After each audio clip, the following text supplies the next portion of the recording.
வணக்கம்.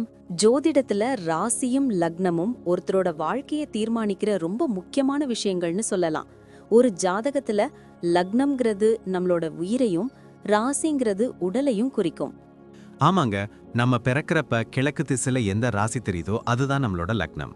இது 2 மணி நேரத்துக்கு ஒரு தடவை மாறும்.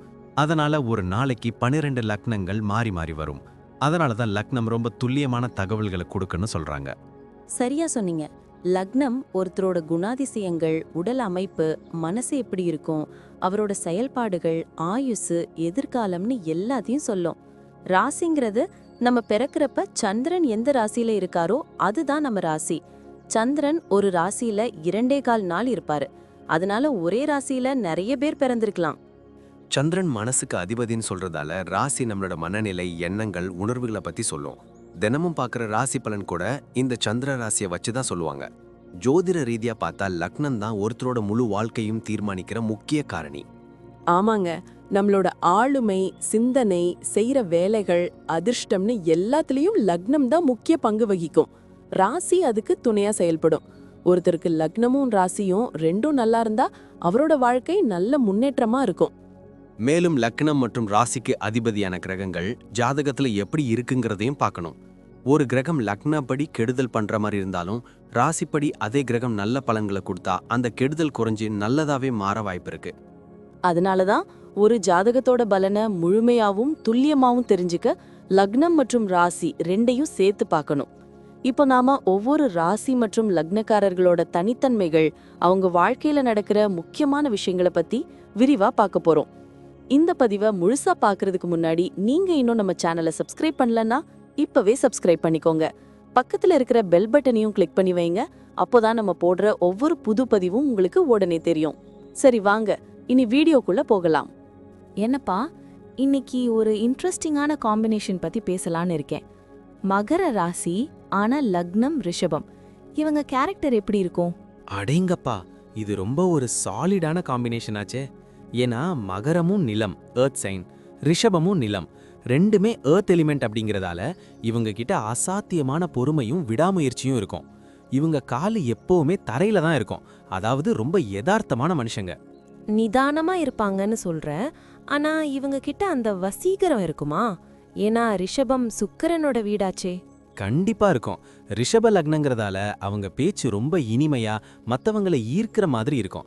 ஆனா அதே சமயம் மனசுக்குள்ள மகர ராசி சனியோட ஆதிக்கம் இருக்கிறதால வாழ்க்கையில எப்படியாவது ஒரு லட்சியத்தை அடையணுங்கிற வெறி ஓடிக்கிட்டே இருக்கும். வெளியே பார்க்க ரொம்ப சாதுவா தெரிவாங்க. ஆனா ஒரு காரியத்துல இறங்கிட்டா அதை முடிக்காம விட மாட்டாங்க. ஒரு பாறை மாதிரி உறுதியானவங்க. அப்போ இவங்க கிட்ட பிடிவாதம் கொஞ்சம் அதிகமா இருக்குமோ? ஆமா, அது ஒரு சின்ன மைனஸ் பாயிண்ட் தான். நான் நினைச்சது தான் நடக்கணும்னு சில நேரம் அடம் பிடிப்பாங்க. ஆனா குடும்பத்துல இவங்க ஒரு பெரிய தூண் மாதிரி. குடும்பத்தோட கௌரவம், பாரம்பரியம் இதுக்கெல்லாம் ரொம்ப முக்கியத்துவம் கொடுப்பாங்க. வீட்டை ரொம்ப அழகா வசதியா வச்சுக்கணும்னு ஆசைப்படுவாங்க. அதே சமயம் அப்பா அம்மாவுக்கு பணிவிடை செய்யறதுல இவங்களை அடிச்சுக்க ஆளே கிடையாது. சரி, வேலை அல்லது பிசினஸ்னு வந்தா இவங்க எப்படி? யாராவது ஒருத்தர் கீழே வேலை பார்ப்பாங்களா, இல்ல ஓன் பிசினஸா? இவங்களுக்கு சொந்தமா பிசினஸ் பண்றது தான் ரொம்ப பிடிக்கும். ஏன்னா மத்தவங்க இவங்களை அதிகாரம் பண்றதை விட இவங்க மத்தவங்கள வழி நடத்தணும்னு நினைப்பாங்க. குறிப்பா சாப்பாடு சம்பந்தப்பட்ட பிசினஸ், துணிக்கடை, அழகு சாதன பொருட்கள் அல்லது விவசாயம் சார்ந்த தொழில்கள்ல இவங்க கொடி கட்டி பறப்பாங்க. பிசினஸ்ல ரொம்ப நேர்மையா இருப்பாங்க. அதே சமயம் லாப நஷ்டத்தை விரல் நுனில வச்சிருப்பாங்க. பணத்தை இவங்க எப்படி கையாளுவாங்க? இவங்க கிட்ட காசு தங்குமா? இவங்க கிட்ட காசு தங்காம எங்க போகும்? சேமிப்புல இவங்க பெரிய கில்லாடி.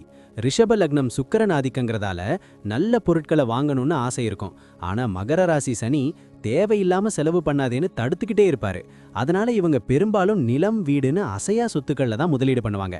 35 வயசுக்கு மேல இவங்க ஒரு நல்ல பொருளாதார நிலையை அடைஞ்சிடுவாங்க. ஆரோக்கியம்னு வரும்போது இவங்க எதுல கவனமா இருக்கணும்? மெயினா இவங்க சாப்பாட்டு பிரியர்கள். அதனாலேயே வெயிட் போடுறதுக்கு வாய்ப்பு இருக்கு. ரிஷபம் கழுத்து, தொண்டை பகுதியை குறிக்கிறதால அங்க அடிக்கடி இன்ஃபெக்ஷன் வரலாம். அப்புறம் மகர ராசிங்கிறதால மூட்டு வலி, கால் வலி வர வாய்ப்பு இருக்கு. கால்சியம் அதிகமா இருக்கிற உணவுகளை எடுத்துக்கிட்டு கொஞ்சம் உடற்பயிற்சி பண்ணாலே இவங்க ஹெல்த் சூப்பரா இருக்கும். சரி, இவங்க பிள்ளைங்க கிட்ட எப்படி இருப்பாங்க? ஸ்ட்ரிக்ட்டா இல்ல ஃப்ரெண்ட்லியா? இவங்க ஒரு பேலன்ஸ்டு பேரண்ட்ஸ்னு சொல்லலாம். பிள்ளைங்க மேல உசிரே வச்சிருப்பாங்க. ஆனா ஒழுக்கம்னு வந்துட்டா ரொம்ப ஸ்ட்ரிக்ட் ஆகிடுவாங்க. அவங்களுக்கு நல்ல எஜுகேஷன் கொடுக்கணும், நல்ல மனுஷங்களா வளர்க்கணும்னு ரொம்ப மெனக்கிடுவாங்க. பிள்ளைங்களும் இவங்க கிட்ட ஒரு நண்பன் மாதிரி பழகுவாங்க. டிராவல் பண்றதுல இவங்களுக்கு இன்ட்ரெஸ்ட் உண்டா? உண்டு. ஆனா இவங்க மத்தவங்க மாதிரி சும்மா ஊர் சுத்த மாட்டாங்க. ஏதாவது ஒரு கோவில், பழைய காலத்து கட்டிடங்கள் இல்லனா ஹிஸ்டாரிக்கல் பிளேஸ் இத பார்க்க தான் விரும்புவாங்க. எந்த ஒரு ட்ரிப் போனாலும் முன்னாடியே பக்காவா பிளான் பண்ணி பட்ஜெட் போட்டுட்டு தான் போவாங்க. மொத்தத்துல சொல்லப்போனா மகர ராசி ரிஷப லக்னம் காம்பினேஷன் ஒரு சக்சஸ்ஃபுல்லான காம்பினேஷன். இவங்க கிட்ட இருக்கிற அந்த நிதானமும் உழைப்பும் இவங்கள என்னைக்குமே கைவிடாது. அந்த பிடிவாதத்தை மட்டும் கொஞ்சம் குறைச்சிக்கிட்டா இவங்க வாழ்க்கை ஒரு பெரிய வசந்த காலம்தான். சூப்பர்ப்பா. நிதானமா அடி எடுத்து வச்சு சிகரத்தை தொடுற டைப்புன்னு சொல்லு. ரொம்ப அருமையா சொன்ன. தேங்க்ஸ். நன்றி. நான் இப்போ சொன்ன விஷயங்கள் எல்லாம் பொதுவான பலன்கள் மட்டும்தான். உங்களுடைய சுய ஜாதகத்தை பொறுத்து சில விஷயங்கள் மாறுபட வாய்ப்பிருக்கு.